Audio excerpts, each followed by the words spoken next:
Can I get a motion to approve the minutes from the February 24th meeting?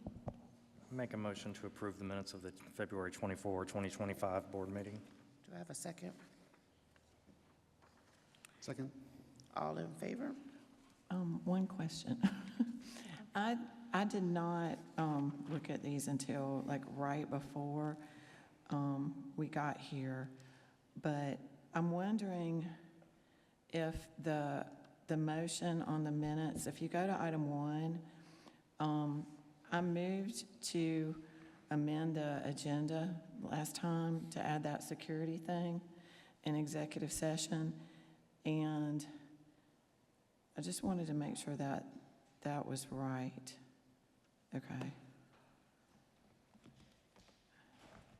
Okay, I apologize. I just remember looking at it and thinking the A's and the N's, but I got it, it's right.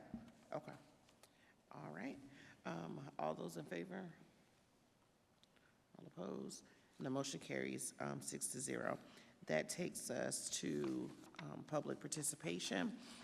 The board welcomes and encourages public participation. We respectfully ask that you adhere to the procedures provided in Board Policy BDEH, public participation at meetings. Your comments should be limited to 3 minutes and must remain on either the topic noted on your sign-in form or a listed agenda item. Questions asked during public participation will be handled in accordance with Board Policy BDEH. Thank you, Madam Chair. We have one participant tonight. Monica Conklin is here to speak about facility use for community sports practice, particularly Chapin flight basketball.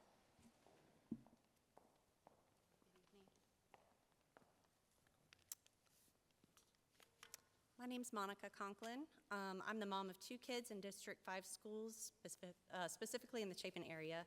Recently, I've found myself in that fun season of life where I'm the team manager for 2 middle school travel basketball teams.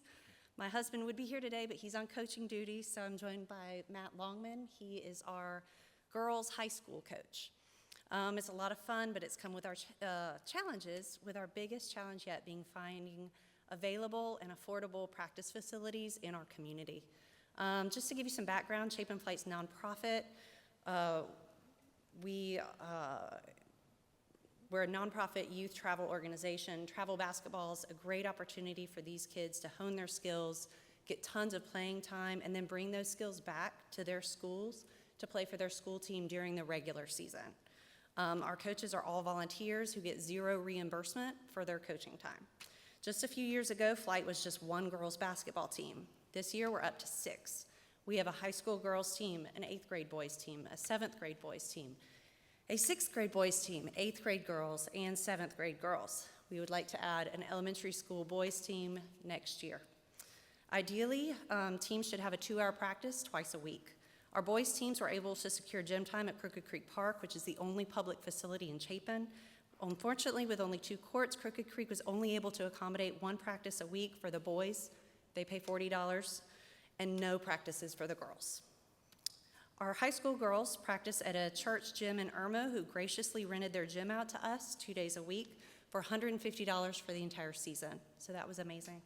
Our middle school girls team travels 30 miles to a church in Newberry to practice once a week for $25 an hour.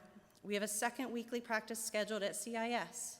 That gym rental is $100 an hour, $200 a practice.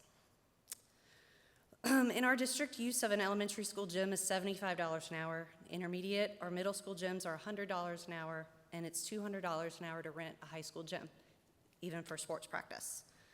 I'm sure you can imagine how hard that is to pass along to families in our community. We do our best to raise money and get sponsorships, but it's a pretty difficult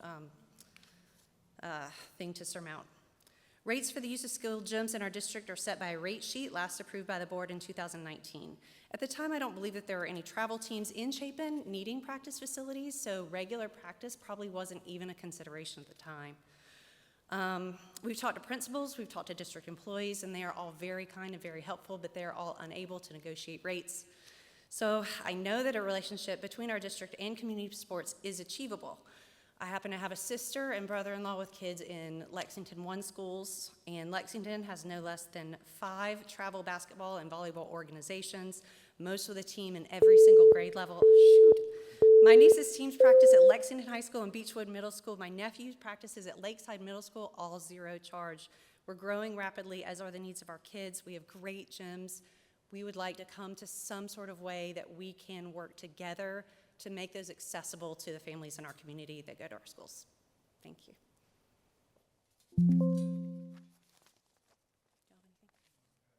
Oh, yeah.